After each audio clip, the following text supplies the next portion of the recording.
Hello guys, current affairs funda में आप सभी का स्वागत है। मैं हूं आपके साथ अभिषेक शर्मा और आज के इस वीडियो सेशन में हम 18 फरवरी तक के सभी इंपॉर्टेंट करंट अफेयर्स कवर करने वाले हैं। हमेशा की तरह आप इस वीडियो को अंत तक जरूर देखिएगा। आज भी आपको काफ़ी कुछ जानने के लिए मिलेगा। सेशन की शुरुआत हमेशा की तरह क्वेश्चन ऑफ द डे से करेंगे, जिसका आंसर आपको अभी कॉमेंट बॉक्स में करना है। पूछना, प्रधानमंत्री नरेंद्र मोदी द्वारा उद्घाटन किए गए नए प्रधानमंत्री कार्यालय का नाम क्या है? What is the name of the new prime minister's office inaugurate by prime minister Narendra Modi? Option है सेवा तीर्थ, भारत सदन, जन सेवा भवन या फिर राष्ट्रीय केंद्र। जल्दी से आंसर कर दीजिए, फिर हम आगे बढ़ते हैं। यदि आप इस वीडियो सेशन की पीडीएफ चाहते हैं तो हमें करंट अफेयर्स फंडा ऐप को आप इंस्टॉल कर लीजिए, वहाँ पर अवेलेबल रहते हैं। और न केवल इस वीडियो सेशन की बल्कि जितने भी हमारे डेली, वीकली या फिर मंथली करंट अफेयर सेशन आते हैं, सभी की पीडीएफ आपको करंट अफेयर्स फंडा ऐप पर मिल जाएगी। बेसिकली वन ईयर वैलिडिटी होती है इस पीडीएफ कोर्स की। जितना भी मटेरियल 1 साल तक आप इसको एक्सेस कर पाएंगे, डाउनलोड कर पाएंगे। फिलहाल इसका आंसर कर दीजिए, फिर हम आगे बढ़ते हैं। अच्छा, ऐप का लिंक वीडियो के डिस्क्रिप्शन में दिया गया और फर्स्ट कमेंट भी पिन कर दिया गया। उस लिंक पर क्लिक करोगे, ऐप को इंस्टॉल करोगे, लॉगिन करने के बाद आप कंप्लीट मटेरियल एक्सेस कर पाएंगे।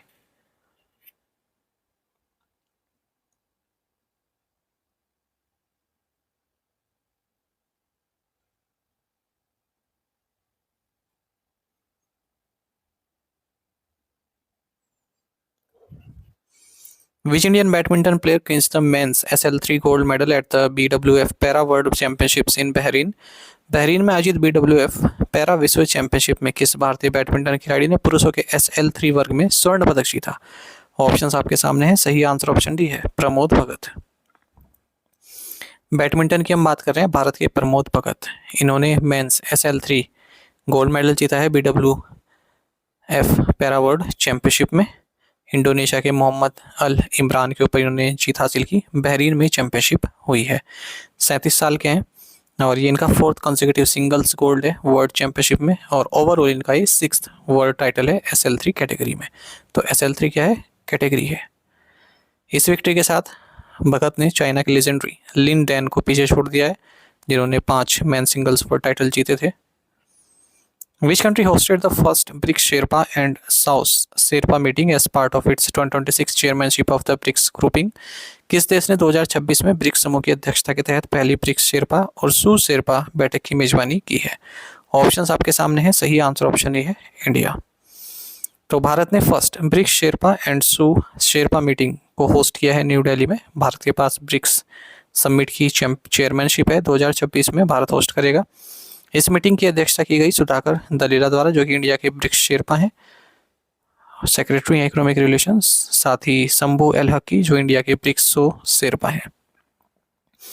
जो सीनियर ऑफिशियल्स हैं sherpas in BRICS member in partner country से, जैसे Brazil, China, Egypt, Ethiopia, Indonesia, Iran, Russia, Saudi Arabia, South Africa, UAE, इन सभी ने इसमें पार्टिसिपेट किया है। थीम रहा building for resilience, innovation, cooperation and sustainability. Union minister doctor Jitendra Singh inaugurated the research industry startup entrepreneurship conclave 2026 in which city? केंद्रीय मंत्री doctor Jitendra Singh ने किस शहर में research industry startup entrepreneurship conclave 2026 का उद्घाटन किया है? ऑप्शंस आपके सामने हैं। सही आंसर ऑप्शन बी है, चेन्नई। तो union minister doctor Jitendra Singh ने research industry startup entrepreneurship conclave 2026 को इनोग्रेट किया है चेन्नई में। 2 दिन के रिसर्च इंडस्ट्री स्टार्टअप एंटरप्रेन्योरशिप यानी कि राइस कॉन्क्लेव 2026 आयोजित की गई है। यंग एंटरप्रेन्योर्स और research institutions, industry leaders, academia सभी को एक प्लेटफॉर्म पर लाने के लिए। Where was the 24th edition of Basant Utsav held? वसंत उत्सव का 24वां संस्करण कहाँ आयोजित किया गया? राइट आंसर ऑप्शन डी है, गुरुग्राम। वसंत उत्सव का 24वां एडिशन फरवरी में साई का आंगन, गुरुग्राम, हरियाणा में आयोजित किया गया है CBS कल्चर फाउंडेशन के साथ मिलकर। इस फेस्टिवल में यूनेस्को रिकॉग्नाइज्ड कलबेलिया डांस भी शोकेस किया गया है। इंडियन क्लासिकल रागास की परफॉर्मेंस यहाँ पर देखने के मिली। थीम स्टेट राजस्थान रहा इस वसंत उत्सव का।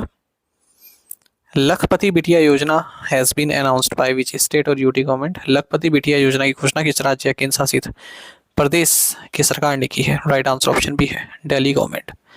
दिल्ली गवर्नमेंट ने एक नई वेलफेयर स्कीम लॉन्च की है, लखपति बिटिया योजना, लड़कियों के ब्राइट फ्यूचर के लिए। तो जो दिल्ली की डॉटर्स हैं उन्हें टोटल असिस्टेंस मिलेगी 56,000 रुपये की इंस्टॉलमेंट्स में, उनके बर्थ से लेकर जब तक कि उनकी ग्रेजुएशन पूरी नहीं हो जाती। After successfully completing there education, scheme will mature और बेनिफिशियरी 1 लाख रुपए से ज़्यादा भी कमा सकते हैं, मतलब प्राप्त कर सकते हैं। White revolution 2.0 has been launched by which ministry? Shwet Kranti 2.0 किस मंत्रालय द्वारा शुरू की गई है? ऑप्शंस आपके सामने हैं, सही आंसर ऑप्शन बी है, मिनिस्ट्री ऑफ कोऑपरेशन।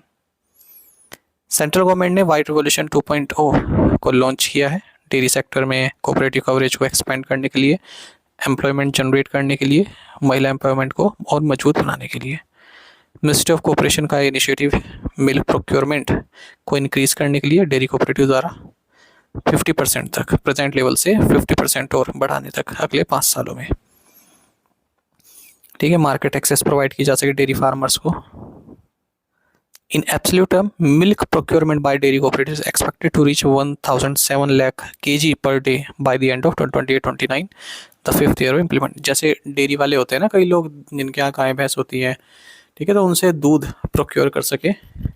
जैसे बड़ी बड़ी जो कोऑपरेटिव्स होती हैं, जैसे अमूल है, अमूल भी एक कोऑपरेटिव है, तो एक कई लोगों से बाय करती है दूध। ठीक है, इतना बड़ा सबसे बड़ी कोऑपरेटिव है, तो उसी को डबल करना है लगभग। तो नेशनल डेयरी डेवलपमेंट प्रोग्राम 2.0 द्वारा इसको फंड किया जा रहा है व्हाइट रेवोल्यूशन 2.0 को। Kishore Kumar Chandira Mogan secured which medal in the men's hammer throw at the open masters games Abu Dhabi 2026? Kishore Kumar Chandira Mogan ने open masters games Abu Dhabi 2026 में पुरुषों के हैमर थ्रो स्पर्धा में कौन सा पदक जीता? राइट आंसर ऑप्शन ए है, गोल्ड। तो इंडियन एथलीट्स ने इन्होंने अच्छी परफॉर्मेंस दी है मेंस हैमर थ्रो में open masters games Abu Dhabi 2026 में। किशोर कुमार चंदिरा मोगन इन्होंने गोल्ड मेडल जीता है, मोहम्मद अंसार इन्होंने ब्रॉन्ज मेडल जीता है 30+ एज कैटेगरी में। जो किशोर कुमार है इन्होंने टॉप पोजीशन हासिल की है, उनका थ्रो रहा 37.92 मीटर्स का, और जो अंसार उन्होंने 3rd प्लेस हासिल किया है। India finished the Asian shooting championship 2026 new Delhi eight which position in the overall medal standings? नई दिल्ली में आयोजित एशियाई शूटिंग चैंपियनशिप 2026 में भारत ने समग्र पदक तालिका में कौन सा स्थान प्राप्त किया? राइट आंसर ऑप्शन है, फर्स्ट। तो भारत ने एशियन शूटिंग चैंपियनशिप 2026 कैंपेन को रैप अप किया है न्यू दिल्ली में, 7 मेडल इन्होंने फाइनल डे पर जीते हैं। और जो आगे देखें तो ओवरऑल जो पिस्टल इवेंट्स में इनकी 33 मेडल उन्होंने जीते। भारत ने मेडल स्टैंडिंग को टॉप किया है। अगर हम ओवरऑल देखें सभी स्पर्धाओं में तो 94 मेडल जीते हैं, जिनमें 51 गोल्ड है, 23 सिल्वर है, 20 ब्रॉन्ज है। अमनप्रीत सिंह ने गोल्ड मेडल जीता 25 मीटर फायर पिस्टल में। इसी तरह स्विफ्ट कौर सामरा, तेजस्विनी सावंत और मैनिनी कौशिक इन्होंने गोल्ड मेडल जीता है combined. Which company signed MOU with Indian Army to supply carbon fabrics composite materials? किस कंपनी ने कार्बन फैब्रिक और कंपोजिट सामग्री की आपूर्ति के लिए भारतीय सेना के साथ समझौता ज्ञापन पर हस्ताक्षर किए? राइट आंसर ऑप्शन सी है, अग्निवस्त्र। तो अग्निवस्त्र जो कि एक प्रीमियर इंडियन मैन्युफैक्चरर है जो कार्बन फैब्रिक्स बनाता है, हाई परफॉर्मेंस कंपोजिट मटेरियल बनाता है, इन्होंने MOU साइन किया है इंडियन आर्मी के साथ। तो इंडियन आर्मी के लिए कॉस्ट्यूम वगैरह बनाएंगे ये, जो डिफेंस से संबंधित कॉस्ट्यूम हो। The official version of Vande Mataram consist of how many stanzas? Vande Mataram के आधिकारिक संस्करण में कितने छंदीय श्लोक हैं? राइट आंसर ऑप्शन है 6 स्टैंजास। क्यों चर्चा में मिनिस्ट्री ऑफ होम अफेयर्स ने कुछ इंस्ट्रक्शंस जारी किए स्टेट एंड गवर्नमेंट बॉडीज को, और ये कहा है कि नेशनल सॉन्ग वंदे मातरम ये नेशनल एंथम्स यानी कि जनगण मन से पहले गाया जाएगा अगर दोनों ही किसी इवेंट का हिस्सा है। जो ऑफिशियल वर्जन है वंदे मातरम का, इसमें 6 स्टैंजास हैं, 3 मिनट 10 सेकंड में गाए जाते हैं। ऑडियंस को खड़ा होना पड़ेगा जब भी ऑफिशियल वर्जन नेशनल सॉन्ग का गाया जाए या फिर प्ले किया जाए। अगर नेशनल सॉन्ग किसी न्यूज़ रील, डॉक्यूमेंट्री, फिल्म या ऑडियंस से संबंधित, मतलब फिल्म, डॉक्यूमेंट्री या न्यूज़ रील से संबंधित हो, अगर नेशनल सॉन्ग तब बजाया जा रहा है तब खड़ा होना जरूरी नहीं है। Article 51A sub article a fundamental duty respect national symbol से संबंधित है डायरेक्शंस। वंदे मातरम बंकिम चंद्र चटर्जी द्वारा कंपोज किया गया, पहली बार पब्लिश किया गया था बंगा दर्शन में 1875 में, फिर आनंदमठ में इसको इंक्लूड किया गया 1882 में।